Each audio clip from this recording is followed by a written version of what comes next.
Hi, very good afternoon to everyone. First of all, we would like to thank you for superb response to Kotak Multi-Cap Fund.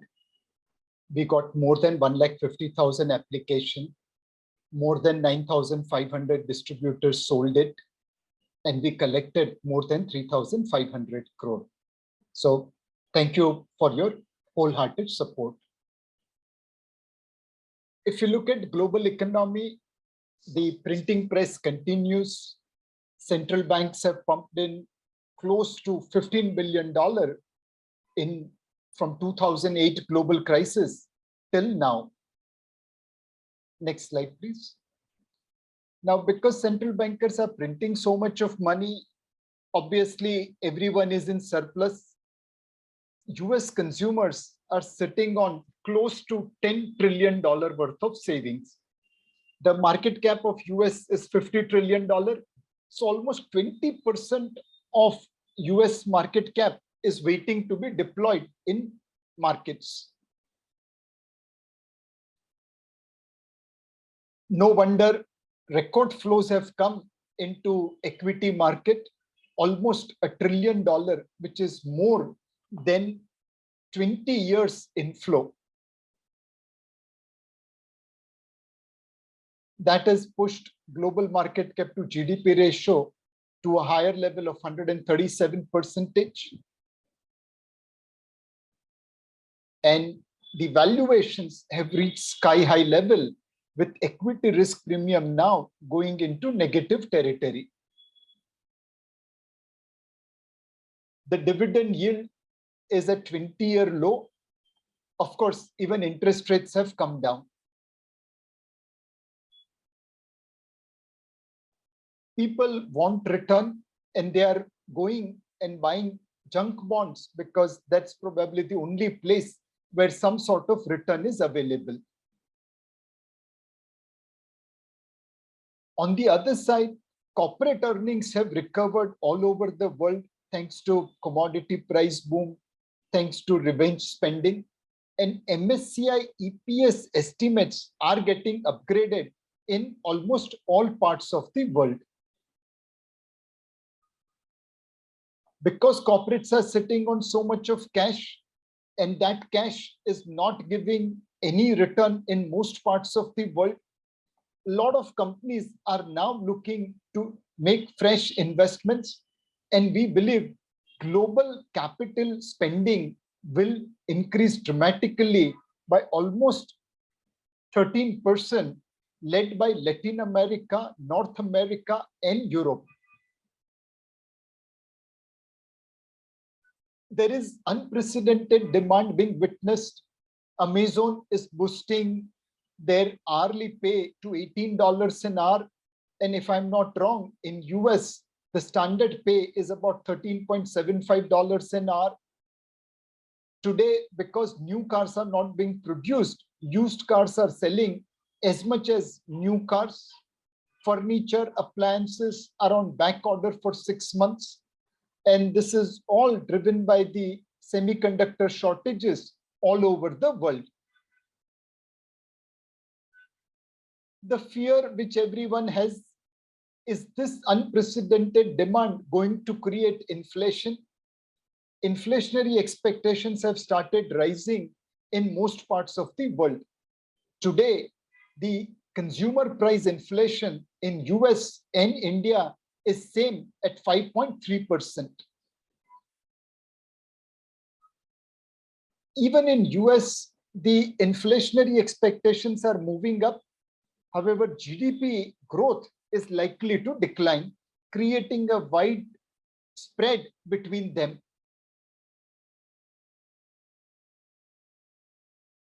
Obviously, the central banks around the world have supported government's borrowing program, but that has resulted into debt to GDP ratio increasing in most parts of the world, except few of the small countries.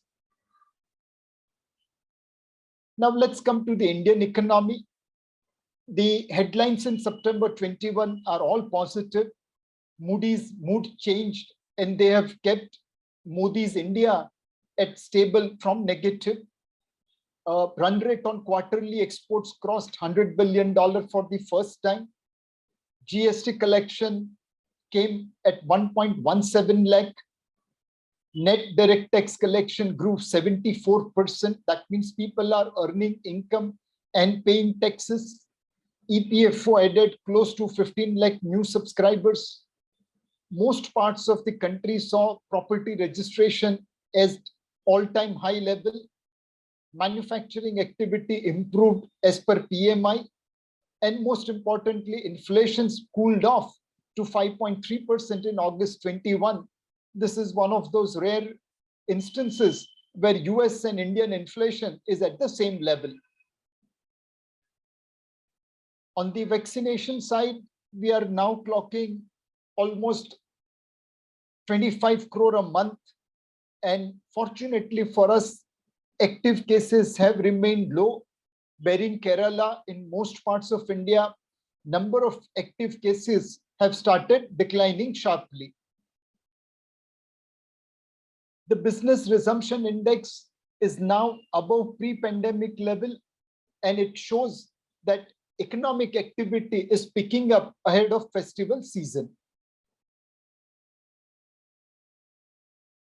The previous month's July's activity level was touching almost pre-COVID level, except in consumer durables.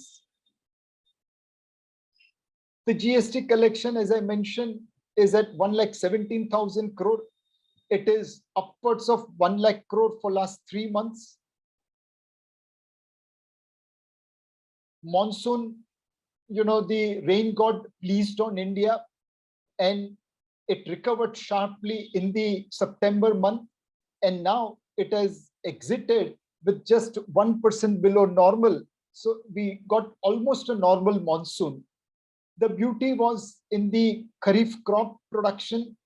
Rice is expected to be 2.5% more, pulses about 8-9% more, sugarcane 5% more. Coarse cereal obviously has come down, just like oilseeds. The foreign direct investment inflows have remained strong as China cracked down on its technology companies, entrepreneurs, and large companies. Most of the companies who had base in China started looking towards India, and we have seen that over the last almost 6-7 years, we are consistently clocking more than $50 billion worth of foreign direct investment. This foreign direct investment to some extent is led by startups, and what was generally the entire yearly collection, let's say in 2019, we got about $12.8 billion in startups. In Q3 2021, we got $17.1 billion. It is more than annual collections in previous years. As I mentioned earlier, the tax revenue has been buoyant thanks to oil taxes, thanks to higher income tax collections, and which is where the fiscal deficit for the first 6 months of the current year is coming at 31% of budgeted estimate. It is one of the lowest in last 10 years. We believe now government will start spending money. In first 6 months, they controlled spending, but now they have fiscal space to spend money, and this will support growth in festival season. We have also been talking about capital investment revival, and now those data is visible. In FY21, new manufacturing firm setup is almost 25% higher than previous year. The manufacturing share in that new firm has also improved by 50%. Corporate India is sitting on huge amount of cash. They are generating fairly positive cash. Even if we exclude large companies like Reliance and IT sector, the balance has gone from 43,000 crore to almost 2,20,000 crore over last year. This cash deployed in bank deposits or debt mutual funds will give mid-single digit return, which is not good enough. And hence people have started investing in business, and capital investment has grown by 26% in first 5 months of this year compared to 2019. On housing side, we have also been bullish. House prices have remained stagnant, income level has gone up, so affordability has improved. Kotak Bank itself offers housing loan at 6.5% yield. And most importantly, housing inventory has declined by almost 30% plus. Housing, real estate, construction, and home improvement should benefit from this trend of higher affordability, lower interest rates, reduction in inventory, and demand for housing thanks to work from home environment. The real challenge for India is unemployment. Fortunately, now unemployment seems to be coming under control. Rural unemployment is at 6% level. Overall unemployment is at 6.8%. Urban unemployment at 8.4% remains reasonably high. Hopefully, it should start coming down in next couple of months as festival season picks up. If we look at Manrega, where unemployed people go and demand work, especially in rural India, that number has remained almost near the first post-lockdown period. Compared to 2019, which was a normal year, it is almost 50% higher. So we need to ensure that Manrega demand starts coming down. That means jobs have been created in other sectors. That means economic growth can sustain as people having salaries and wages will start spending money. Fortunately, in certain sector, job creation is at above pandemic level. This is the Naukri Jobs Peak Index. As you know, Naukri is the largest online site for job hunting, and they are up 11.1% on a 2-year CAGR basis, not 2020, but from 2019 level. And there are startups which are offering BMW bike to new joinees. So this shows that in sectors like technology, pharma, there are more jobs. Sectors like tourism, hotel, agriculture, there are less jobs. This is the snapshot of last 7 years. In terms of economic size, we have now surpassed France, Brazil, Italy, and Russia in last 7 years to become 6th largest economy in the world. Over next couple of years, we will surpass Japan, Germany, and UK to become 3rd largest economy in the world. In auto market, we have now become bigger than Germany and South Korea, and very soon we will take over Japan to become 3rd largest automobile market in the world. In electricity generation, we are 3rd largest electricity generator in the world. In mobile production, now we have overtaken Vietnam, Korea, and United States, and we have become 2nd largest mobile manufacturer in the world, just behind China. Effectively, across the sectors, Indian ranking has improved between 2014 to 2021, and it should continue to improve in the years to come. The government is pushing reforms on an aggressive basis. Production-linked incentive schemes, we have talked numerous times in past. There is also a lot of changes happening on various things like divestment, like agriculture and farm laws, like exports. So hopefully all these reforms will create momentum for economy, just like 1991 reforms. India today is looking fairly good in emerging markets. Russia is marginally ahead of us because of increase in oil and gas prices. And Russia is 25% of total global gas reserves. Subject to that, India today looks better than China, better than Brazil, better than Mexico, Thailand, and Malaysia. Converting this into equity markets, this year also mid caps and small caps have done better than large cap. In fact, small caps are up almost double compared to large cap, and mid caps are up about 160% over large cap. This has been a very, very concentrated rally. Metals, real estate, and IT services have cornered bulk of the performance. Foreigners have been fairly bullish India, and compared to most emerging markets where they have been marginal sellers, India is one country where they have been consistent buyers.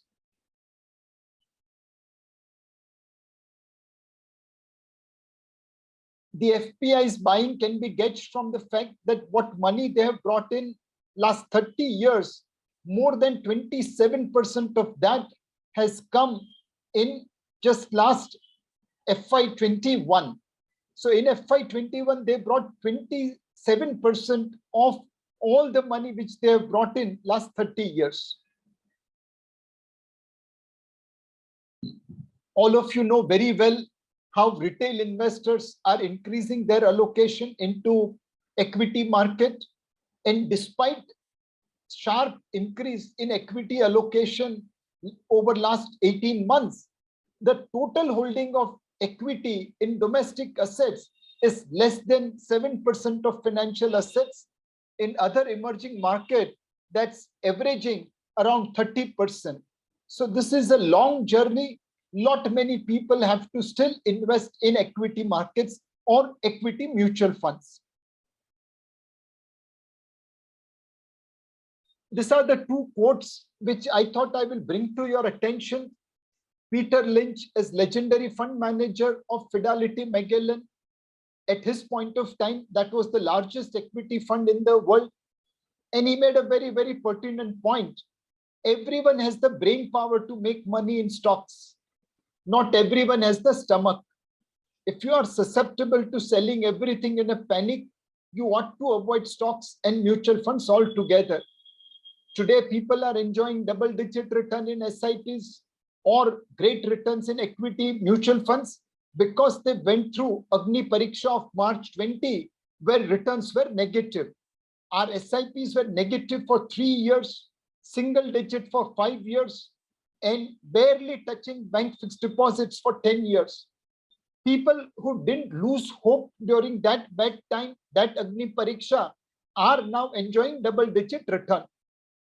Mark Minervini mentioned bull markets convince amateurs that the market will never go down, and bear market convince amateurs that it will never go up. It shows the importance of contra. You have to strictly follow your asset allocation. And Peter Lynch talks about ability to be a long-term investor. These are two extremely critical things for an investor to make money. At this point of time, we still believe valuation-wise we are neutral, and momentum-wise also we are neutral. This is not the market where one needs to be leveraged or overweight, and neither is this market where one needs to be underweight. If you look at our market cap to GDP ratio at 115%, it is highest since 2007. However, compared to global market cap to GDP ratio of 137%, 115 does not look very high, though it does look high on our average, which is 80. Market in certain parts have become expensive. Today, there are about 60 stocks which trade at more than 100 P, and there are 140 stocks which trade at about 50p. So out of 500 companies, almost 200 odd companies are trading at expensive valuations. Overall market does not look that expensive against historical P ratio of 18. The forward P ratio 12 months is about 22, marginal premium. And on a price to book of 2.6, we are trading at 3.3, again a marginal premium.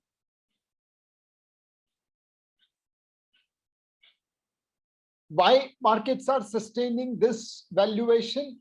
Because they are seeing sharp recovery in corporate profitability. The corporate sales rebound in first quarter of FY22, that is quarter ending June 2021, was fairly positive despite second wave impact.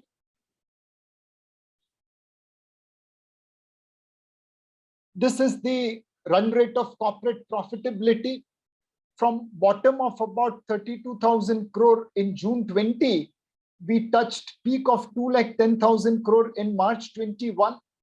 In June 20, thanks to the second wave, it declined marginally to 2,04,000 crore. But on a previous 4 quarter, June, March, December, and September, we have clocked a profitability run rate of about 8 lakh crore. That gives market P ratio on a trailing 12-month basis of 30. And if we consider 9,34,000 crore profitability for FY22, that gives 6 months forward P ratio of about 26. These are elevated valuation, but not expensive valuation. This chart probably shows how markets are remaining optimistic. Despite minus 7.3% GDP growth in FY21, Nifty EPS moved from 470 to 542, registering a growth of 15%. In FY22, GDP is expected to grow at 8.7%. Corporate profitability is expected to grow at 35%. June quarter number gives good support to that. And Nifty EPS will move from 542 rupees to 732 rupees. FY23 GDP growth may decline to 5.5%, but corporate profitability growth will still be at 18%, and EPS can move to 865 rupees. At 865 rupees, market is trading 20 times 18 months forward.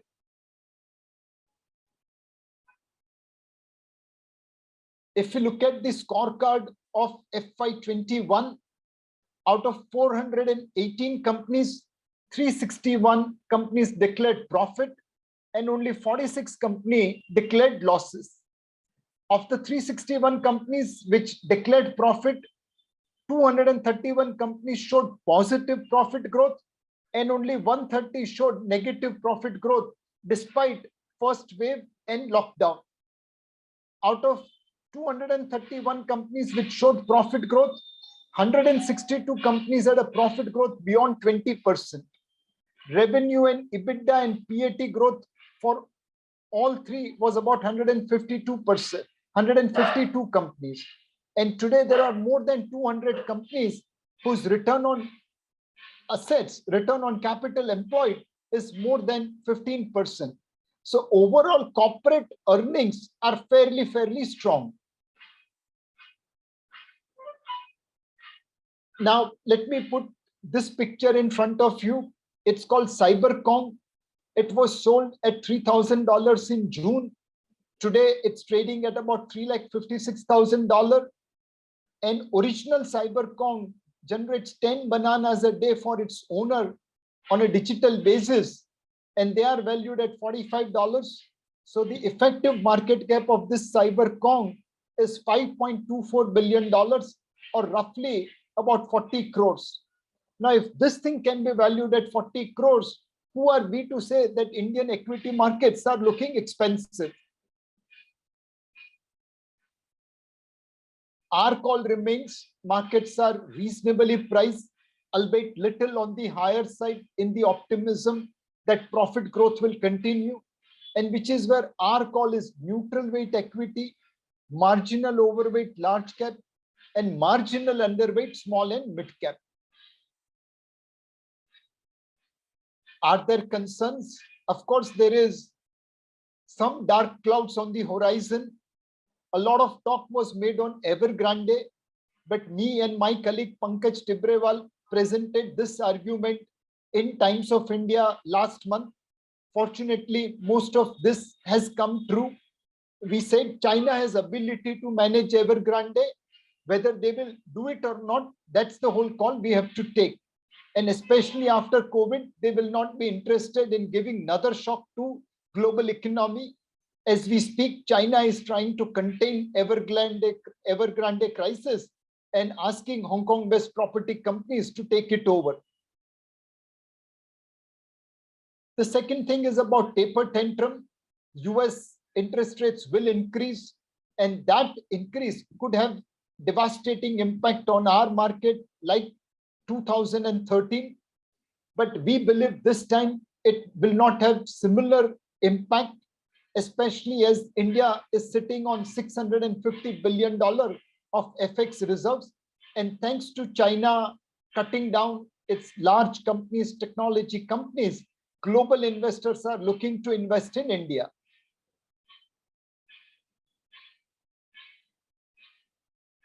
Next slide, please. There is also fear of inflation. Crude prices have gone up, so is steel, copper, and zinc, and so is gas. Now, can inflationary pressure push RBI to reduce liquidity and increase interest rates, which in turn will have negative impact on valuation? We believe this concern is largely factored in. Inflation came at 5.3% for August. It's likely to remain anchored around 5% for rest of this year, except occasional spike because of increase in potato, onion, and tomato prices. Bearing that, we believe RBI will be very, very calibrated in its move to raise interest rates or reduce liquidity. And today, RBI governor in its credit policy gave "main hoon na" kind of assurance to market. They said we are nearing the shore and we will not rock the boat. There will be appropriate liquidity. There will be careful watch on inflation. We will manage rupee. We will manage government's borrowing program. We will manage yield curve. We will manage financial market stability. Essentially, "main hoon na." The next question which people are asking, Nilesh bhai, market to bahut zyada bhag gaya. Has market run up? Well, if you look at current rally post COVID-19, the rally is not that long. It's just 73 days into the in terms of number of weeks, and we believe there is still some room for this rally to continue as long as corporates deliver profitability. What are the opportunities? Well, we continue to recommend Kotak Blue Chip Fund. It's one of the fund in large cap category which has consistently outperformed its benchmark indices. You can also look at Kotak Asset Allocator Fund. This is fill it, shut it, forget it kind of fund.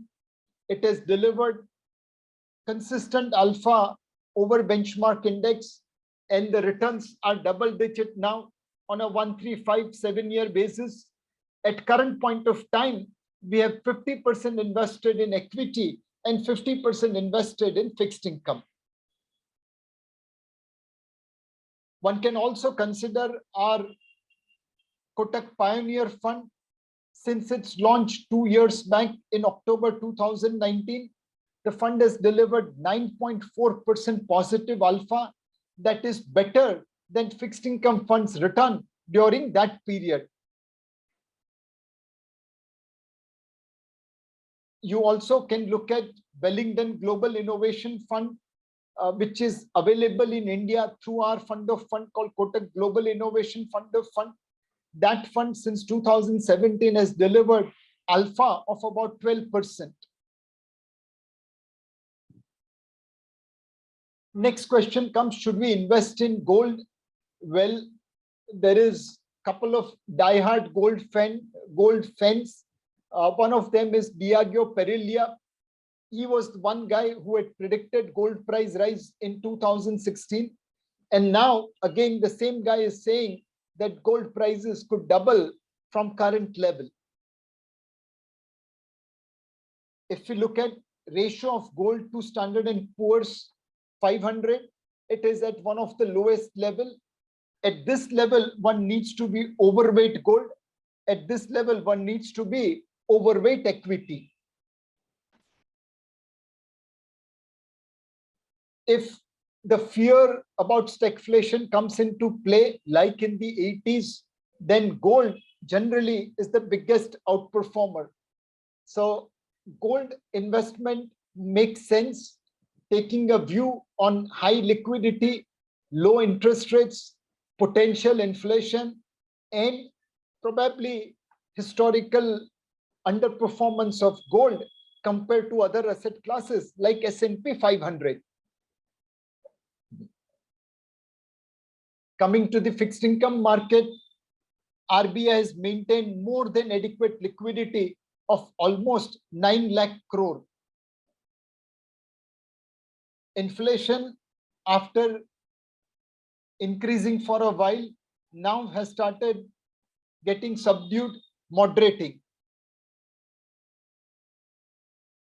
This is driven mainly by food price inflation. Thanks to the record monsoon, food grain prices have remained under control. The FPIs have become buyers of Indian debt market in last 3 months after marginal activity in April, May, and June. In fixed income, since interest rates are likely to be range bound, it might be appropriate to focus on earning carry, which is coupon income out of the fund. Morgan Stanley came out with a report recommending India's inclusion in global bond indices.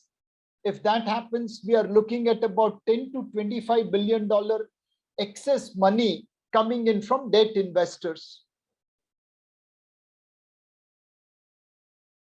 The current yield curve is fairly steep, and we believe 4 to 6 years is a good segment to invest your money. The curve has remained reasonably steep, and we believe there will be some amount of flattening of the curve, with either long end coming down or short end going up. We continue to remain bullish on state development loans, as it gives anywhere between 60 to 70 basis point extra return. RBI is a magician. It's doing a miracle. It's managing liquidity, interest rates, rupee, financial market stability, and massive borrowing program of the government. There is no central bank in the world which is doing as good a job as current RBI is managing. On the fixed income side, we believe interest rates will remain range bound. Short end of the rates will go up, mid end will remain around where it is, and long end, depending upon inflation, will go up or down. In the fixed income side, it is extremely important to invest where your investment horizon and maturity of the fund kind of aligns to each other. For shorter term, money market fund, savings fund, low duration fund will be more appropriate. For medium term, low duration corporate bond fund, floating rate fund can be looked at. And for a longer term, one can look at banking and PSU debt fund, dynamic bond fund, or pure bond fund. We have also launched a roll down option in Kotak Gilt Fund. This will be appropriate from a 12 to 18 month point of view.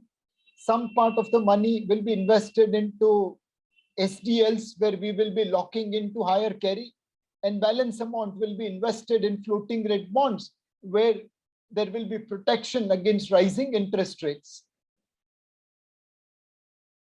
Our dynamic bond fund has also done well over the years. By and large, it has outperformed benchmark index.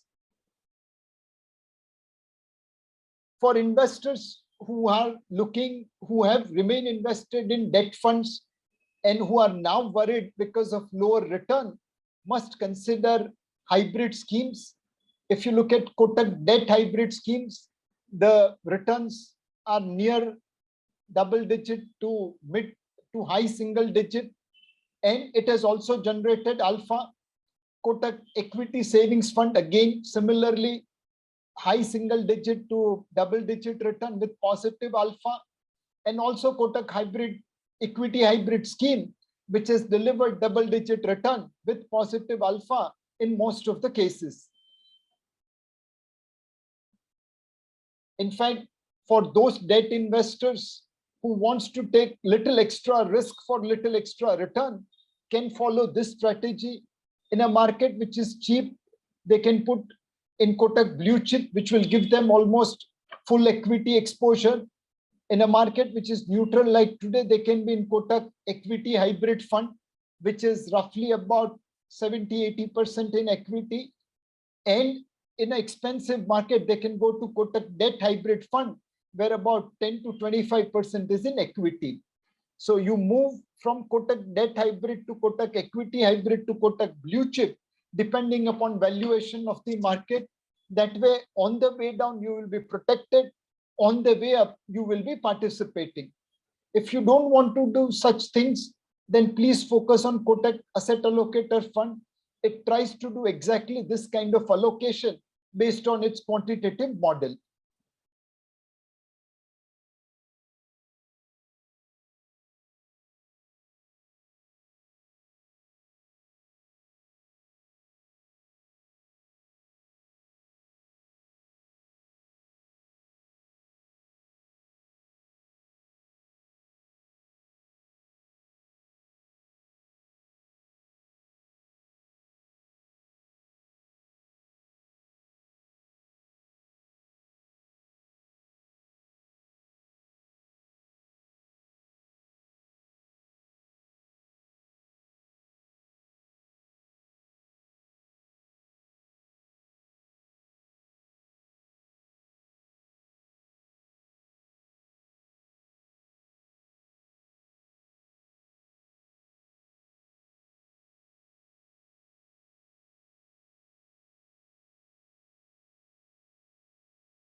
Mutual fund investments are subject to market risks. Read all scheme-related documents carefully.